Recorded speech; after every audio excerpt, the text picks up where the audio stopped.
দেশের নিরাপত্তায় আধুনিক সমরাস্ত্র প্রয়োজন এবং তা অবশ্যই ক্রয় করবে বাংলাদেশ।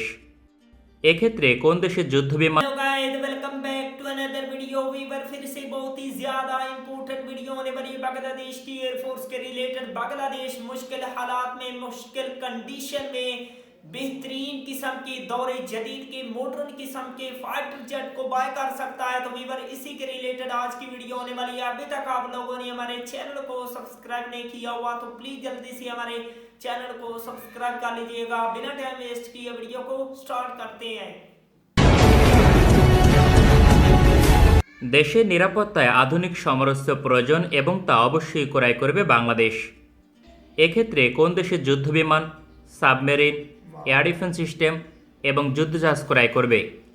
এই ধরনের কৌশলগত সমরাস্ত্র সকল দেশ থেকে ক্রয় করা উচিত নয়, কারণ কঠিন শর্তে সমরাস্ত্র ক্রয় করার চেয়ে না ক্রয় করা উত্তম। কেননা যুদ্ধকালীন সময় প্রতিপক্ষের উপর সমরাস্ত্র ব্যবহার করতে পারবে না। এক্ষেত্রে তুরস্কের বিমান বাহিনী বাংলাদেশের জন্য একটি উদাহরণ হতে পারে। দেশটির বিমান বাহিনী শক্তিশালী যুদ্ধবিমান ক্রয় করতে চায়, এজন্য 2015 সাল থেকে আলোচনা চালিয়ে যাচ্ছে। অথচ মার্কিন যুক্তরাষ্ট্র পঞ্চম প্রজন্মের যুদ্ধবিমান রপ্তানি করবে না। রাশিয়ার S-400 আকাশ প্রতিরক্ষা ব্যবস্থা ক্রয়ের কারণে এই সিদ্ধান্ত নিয়েছে যুক্তরাষ্ট্র। বিষয়টি যুক্তিসঙ্গত থাকায় তা মেনে নেয় এবং চতুর্থ প্রজন্মের যুদ্ধবিমান ক্রয়ের আগ্রহ প্রকাশ করে। এক্ষেত্রে F-16 ব্লক 70 সংস্করণে 40টি যুদ্ধবিমান চেয়েছিল। তবে মার্কিন যুক্তরাষ্ট্র শর্ত আরোপ করে তারা সোর্স কোড সরবরাহ করবে না, একই সঙ্গে গ্রিসের বিরুদ্ধে ব্যবহার করতে পারবে না। ফলে বাধ্য হয়ে তুরস্কের প্রতিরক্ষা দপ্তর F-16 ক্রয়ের আলোচনা বাতিল করে। কারণ সোর্স কোড সরবরাহ না করলে সেই যুদ্ধবিমানের নিজস্ব সমরাস্ত্র অন্তর্ভুক্ত করতে পারবে না। বর্তমানে তুরস্ক প্রায় 250টি F-16 ফাইটার অপারেট করে, যার একটি বড় অংশ রিপ্লেস করা প্রয়োজন। পূর্বে সোর্স কোড পেয়েছিল, ফলে সাম্প্রতিক সময় F-16 ফ্লিট আপগ্রেড করেছে, লং রেঞ্জের ক্রুজ মিসাইল সহ বিভিন্ন সমরাস্ত্র অন্তর্ভুক্ত করেছে, যা নিজেরাই উৎপাদন করে। তাছাড়া গ্রিসের বিরুদ্ধে ব্যবহার করতে না পারলে সেই যুদ্ধবিমান তুরস্কের কোনো কাজে আসবে না। পরবর্তীতে তুরস্কের প্রধান লক্ষ্য ছিল ইউরোফাইটার টাইফুন, কারণ পশ্চিমা যুদ্ধবিমান অপারেট করায় তুরস্কের সকল অবকাঠামো তার সাথে সামঞ্জস্যপূর্ণ। নতুন করে চীন অথবা রাশিয়ার যুদ্ধবিমান ক্রয় করলে তা হবে ব্যয়বহুল এবং অকার্যকর।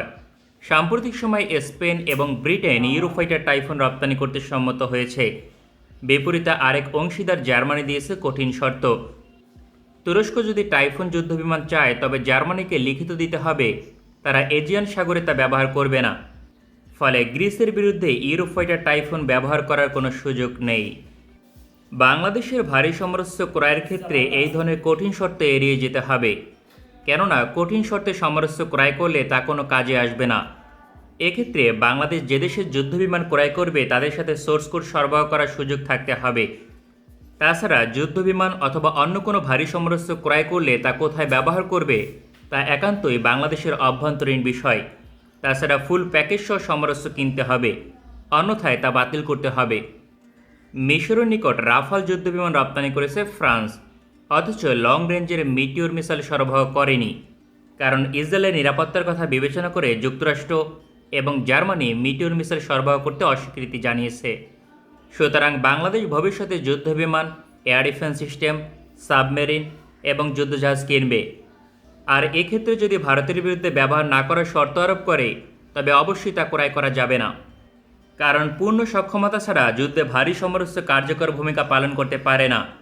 বাংলাদেশের যুদ্ধবিমান সেই দেশ থেকেই ক্রয় করা উচিত যারা সোর্স কোড সরবরাহ করবে অথবা পরিপূর্ণ প্যাকেজ সহ রপ্তানি করবে। বাংলাদেশ বিমান বাহিনীর চাহিদা অনুযায়ী ভবিষ্যতে যে কোনো মিসাইল অথবা বোমা অন্তর্ভুক্ত করতে পারবে। এই শর্তে যুদ্ধবিমান রপ্তানি করলে বাংলাদেশের বিবেচনা করা উচিত, অন্যথায় নয়। সামগ্রিকভাবে বিবেচনা করলে মার্কিন যুক্তরাষ্ট্র কিংবা পশ্চিমা দেশগুলো এই ধরনের সুবিধা প্রদান করবে বলে মনে হয় না, যে কারণে মিশর তাদের 200+ F-16 রিপ্লেস করতে চীনের জেট-10C ক্রয়ের সিদ্ধান্ত নিয়েছে। বাংলাদেশেরও সবকিছু বিবেচনা করে চীনের যুদ্ধবিমান নির্বাচন করা উত্তম হবে। বিশেষ করে সিঙ্গেল ইঞ্জিন ফাইটার হিসেবে কোনোভাবেই F-16 অথবা সুইডেনের গ্রিপেন ক্রয় করা উচিত হবে না, যদিও তাদের সক্ষমতা চীনের জেট-10Cর তুলনায় কিছুটা এগিয়ে থাকবে। তবে বাংলাদেশের চাহিদা এবং মডিফিকেশন বিবেচনা করলে খুব বেশি পিছিয়ে থাকবে না। এক্ষেত্রে তুরস্কের পঞ্চম প্রজন্মের সোম ক্রুজ মিসাইল এবং বোমা অন্তর্ভুক্ত করা হলে তা ব্যাপক কার্যকর হবে, কেননা 300 কিলোমিটার রেঞ্জের স্টেলথ মিসাইল সকল ধরনের মিশনের জন্য উপযুক্ত। তবে সাবমেরিন এবং যুদ্ধজাহাজ ক্রয়ের ক্ষেত্রে তেমন কোনো সমস্যা নেই, এক্ষেত্রে কোনো দেশ কঠিন শর্ত আরোপ করে না। বাংলাদেশ চাইলে নৌবাহিনীর জন্য সাবমেরিন এবং যুদ্ধজাহাজ যে কোনো দেশ থেকে ক্রয় করতে পারে, এক্ষেত্রে কোনো সমস্যা নেই।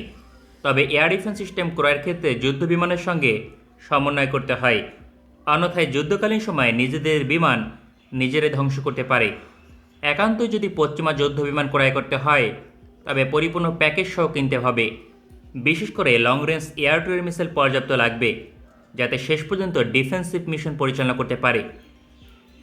বাংলাদেশ যদি 16টি পশ্চিমা যুদ্ধ বিমান ক্রয় করে তবে অন্তত 120টি long range air to air missile লাগবে।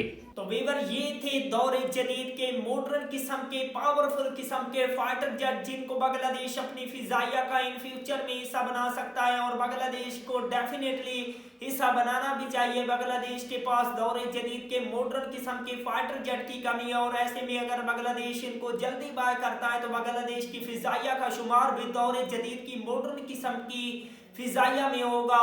आई होप बांग्लादेश जो है वो जल्दी से जल्दी फाइटर जेट को अपनी फिजाइया का हिस्सा बनाए। तो वीवर अगर आप लोगों को मजीद इन्फॉर्मेटिव वीडियो देखनी है जल्दी से हमारे चैनल को सब्सक्राइब कर लीजिएगा। मिलते हैं आपसे नेक्स्ट वीडियो में इंशाअल्लाह, तब तक के लिए अल्लाह हाफिज़।